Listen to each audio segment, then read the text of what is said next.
And I want to give you back your microphone. My microphone. You go. Okay. Put that to your shirt. There you go. Anyway, the composers really left no interpretive direction in terms of dynamics or in terms of tempos. They really left it up to the musician. And for us now, basically what we do is we just follow basic performance structure. And the musicians at that time actually learned improvisational technique and knew they could take a mode and they could take a figure or a particular sound and they could just take off on it as an improviser or a jazz artist might do today. So what you were doing with these tunes might not be so far out of line with what the composers back then would have done. You used different things. I think they would have loved it. You used digital percussion and things, but it was expected that you would do something. In fact, these tunes weren't even written in a key per se. No, that's correct. That's absolutely right. No key indications. And in some of the paintings, in some of the cave wall paintings, and even some of the Egyptian tombs, they had some incredibly sophisticated instruments that they actually played on that we've now lost, that all we have really are pictures of these particular instruments. Now, if those composers of that particular day saw a trumpet, for instance, now this trumpet was manufactured and built, designed in the 1950s. Although if they had it 1,000 years ago, I'm sure that the Aryan people, you know, signaling their wars and signaling their aggressive behavior, certainly would have used trumpets to call the call of the wild. Use yours to play something else. What is this next piece? Well, this next one is going to feature actually our trombone player, Doug Wright, and this is called De Profundis, and it's by Nikolai Parme.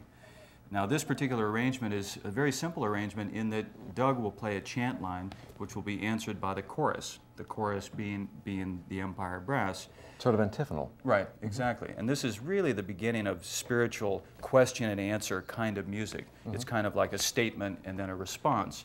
And it's very similar, actually, to gospel music of today. So this is De Profundis, out of the depths. Out of and the this depths is the of sorrow.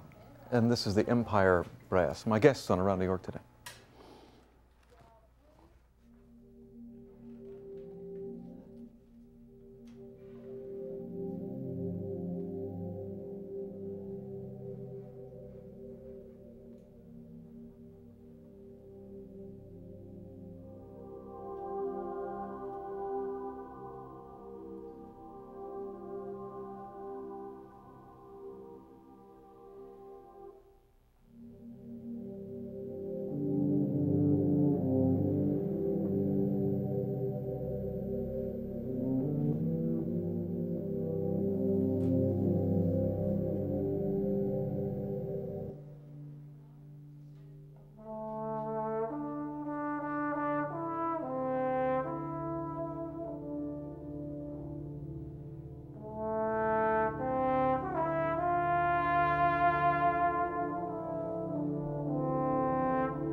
De Profundis, played by the Empire Brass Quintet, Rolf Smedvik. Who wrote the tune again?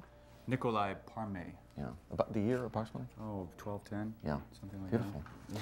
Now, how did you end up with Bruce Springsteen's drummer? Introduce me once again to Kurt Actually, Wortman. he's not Bruce Springsteen's drummer, but he did appear in the soundtrack, the Philadelphia movie, with Bruce Springsteen. Among other people, he's also played with Sinead O'Connor, and he's the drummer of the Mark Isham Band, who's the Los Angeles-based motion picture writer. I met Kurt actually through a mutual friend, a musician here in New York, introduced me to him a couple of years ago on the phone, and he said, "Rolf, you really ought to get together with this guy. I mean, he just does incredible things with percussion." And he came out to my place up near Tanglewood a couple of years ago, and we started demoing this little record that we call Passage. Passage, the current one. Yeah, that's right. And Kurt is really a pioneer in the electronic drumming world. Well, I think anybody can see that he's not sitting in front of a standard drum set. So, Kurt Wortman, how about a little demo of what you're actually beat on that thing? Yeah, basically.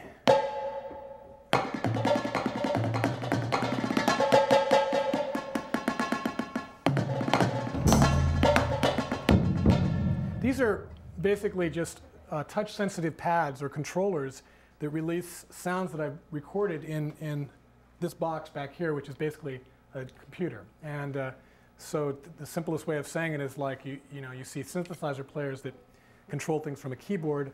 Now there's all sorts of alternatives for drummers. For instance, this pad setup, they're called drum cats. Cats? Drum cats. Made by a company called Cat. I see. Instead of drum kit, it's a drum cat. Drum kit. They have they've gotten a lot of mileage with the name. I call my guys cats too. Yeah, the cats. The cats. And so they're just controllers, and basically it's up to your imagination. I use a lot of different sounds. A lot of them aren't drum sounds at all, and a lot of them are. But you could take four guys with four other drummers with this setup, and we'd all have radically different approaches because it's really an invisible setup. It's just a controller or whatever. Do you have to relearn how to, because the drummer learns where all the drums are on a trap set, so you can just automatically hit it. It's a bit like an actor. It's more like an actor learning lines, where you don't really think about it after you've learned the lines. Each one triggers the next one, but as we go through each kit, or each song, The pads remain the same, but the sounds, of course, change every single song. So it actually comes pretty easily. You reprogram. Yeah, you reprogram, and then in terms of just remembering where they are, by playing, it just happens. So this next piece is called Hopper Dance. What are you going to do on that? Okay, this basically, it's a pagan dance as opposed to some of the more church-based or sacred music that we've done. This moves between basically, I've recorded this instrument, which is a doumbek, which I play, Middle Eastern instrument. This sound. That's in the lighter sections, accompanying, for instance, Eric when he's playing his solo and Rolf when he's soloing, and then the real bombastic, sections which are more large toms, large orchestral bass drums, that type of sound. So my role moves between those two. I can hardly wait to hear it. This is called Hopper Dance, and this is the Empire Brass Quintet, and Kurt Wortman plays the drums. They're my guests on Around New York today.